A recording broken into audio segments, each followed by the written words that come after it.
अस्सलाम वालेकुम दिशा मेहमान जी। आज मेरी खुश नसीबी है कि माशाल्लाह मेरे साथ शेखर मुफ्ती साहब हैं और ये हमारे उस्तादों के भी उस्ताद हैं। शेखर साहब ने आज बहुत अच्छा बजट के बारे में बताया था। सर कुछ चीज़ा चीज़ा चीज़ें कुछ थोड़ी सी आप हमारे नाज़रीन को क्या बताते हैं सर? बेसिकली जो बजट प्रपोजल पे आज प्रोग्राम था उसमें हमने बताया है कि ईज़ ऑफ डूइंग बिजनेस पर गवर्नमेंट को ज़्यादा फोकस करना चाहिए। इसी तरीके से डिस्टॉर्शन बहुत सारी खत्म करनी चाहिए, जैसे सेकंड टेक्नोलॉजी को खत्म कर देना चाहिए।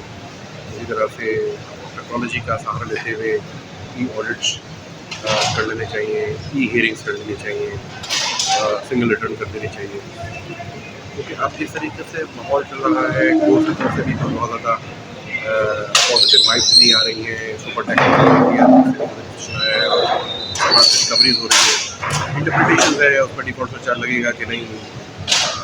तो बेसिकली अब ये कहना बड़ा मुश्किल है कि ये कहाँ जाकर लिटिगेशन पहुँचेगी, मगर कम अज़ कम एज प्रोफेशनल समय मेरे ख्याल में एक तरफ तवज्जो देने की ज़रूरत है और FBR और टेक्नोलॉजीज़ की तरफ भी हमें ये करने चाहिए कि कम अज़ कम हम कॉम्प्लेक्सिटी को ख़त्म करें।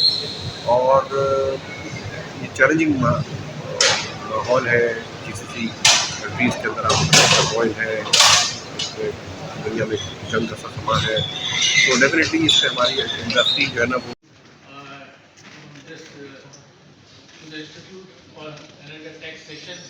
कोशिश करूँगा माशाल्लाह से अज़ान साहब जो आपका साहब से जो ज़मीन बानी है उसके बाद मुझे टैक्सेशन के बारे में बस तो ओवरऑल कुछ कहने की ज़रूरत नहीं है और वक्त की को देखते हुए शायद मैं टॉपिक पे आ जाऊँ तो ज़्यादा अच्छा होगा। ज़्यादा ये कहूँगा कि मेरे पिछले चंद सालों में जो टैक्सेशन में हमने सबसे ज़्यादा जो देखा है हमारी गवर्नमेंट की तरफ से, तो इनकम टैक्स की तरफ हमने ज़्यादा प्रेफरेंस देखी है कि किसी न किसी तरीके से इनकम टैक्स को कलेक्ट करने की कोशिश की गई है। उसमें कुछ नए नए तरीके भी निकाले गए जिसको मैंने अगर इसको हम बेस बनाए तो फाइनेंस एक्ट 2022 जो था वहाँ हमने देखी थी बड़ी तब्दीली आई थी और उसके असरात आज 2025 में भी हम देख रहे हैं कि सुपर टैक्स के की सूरत में कि जब सुपर टैक्स का हमारे पास एक फाइनल डिसीजन आ चुका है और उसमें आप रिकवरी और रिपोर्ट चार्ज की बात कर रहे हैं। तो स्टार्ट में घर में जो हमारे हमसे सबसे ज़्यादा करीब है, दिल के करीब टॉपिक है वो सैलरी टैक्सेशन है।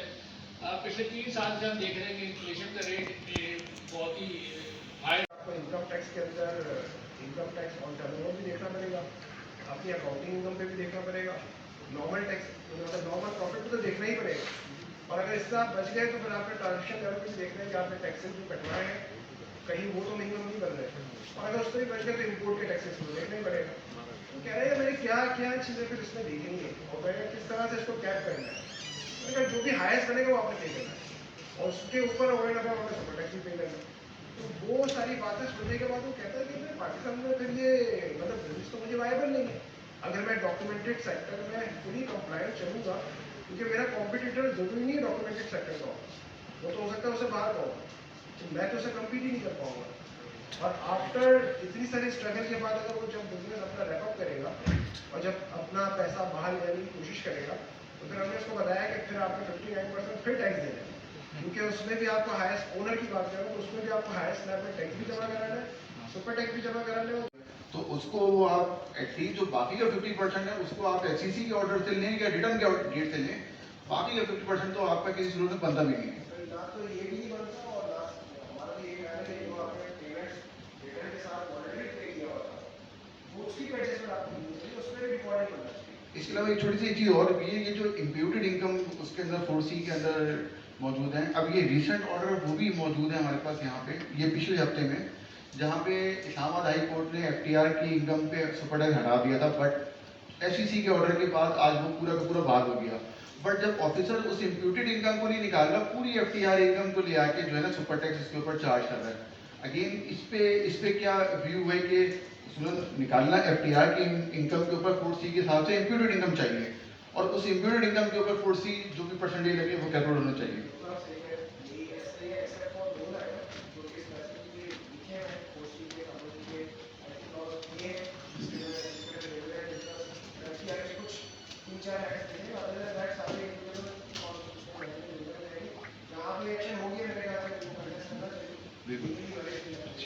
अच्छा, कोर्ट के बारे में शम साहब से बात करता हूँ। यही 4C अभी ये 2-3 दिन कुछ दिन पहले इस्लामाबाद हाई कोर्ट ने भी डिसाइड किया, ठीक है ना। अब देखें, लेट्स सपोज कि आज वो कंपनी सुपर टैक्स एक्सेप्ट करती है, तो ठीक है, मान लेता हूँ मैं सुपर टैक्स पे करने को तैयार हूँ, उनको उसी साल की विधोल्डिंग, अभी हमें बात नहीं कर रहा है कि उनको रिफंड की एडजस्टमेंट दी जाए। मेरा टैक्स ईयर 2022 का सुपर टैक्स बनता था और ऑफिसर ने सुपर टैक्स कैलकुलेट करके मुझे ऑर्डर पास किया, उस साल की एक्सेस विधोल्डिंग की मुझे एडजस्टमेंट नहीं दी। ये इस्लामाबाद हाई कोर्ट में गया और इस्लामाबाद हाई कोर्ट ने इस पर बड़ा सरप्राइजिंग ऑर्डर पास किया। पैनल को आगे ज्वाइन कर लें। शमन साली साहब, अकमल साहब, मदर सलीम साहब। अच्छा, ना खबर है।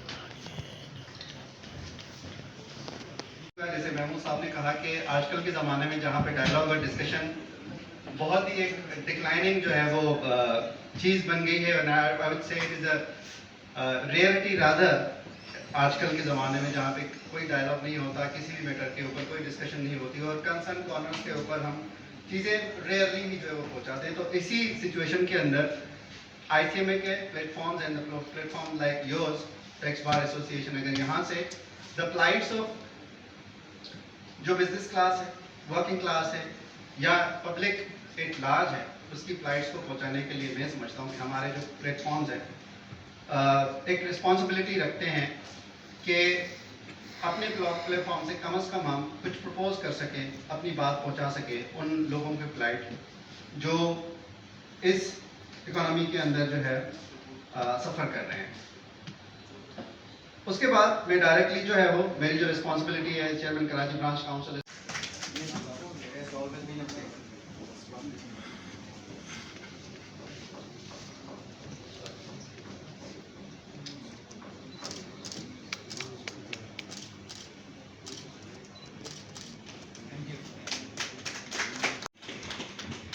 मैंने तो मना किया था कि शम भाई के लिए नहीं मना, ये कह रहे हैं कि मेरे पास ऑलरेडी बहुत जो है वो इकट्ठे हो गए।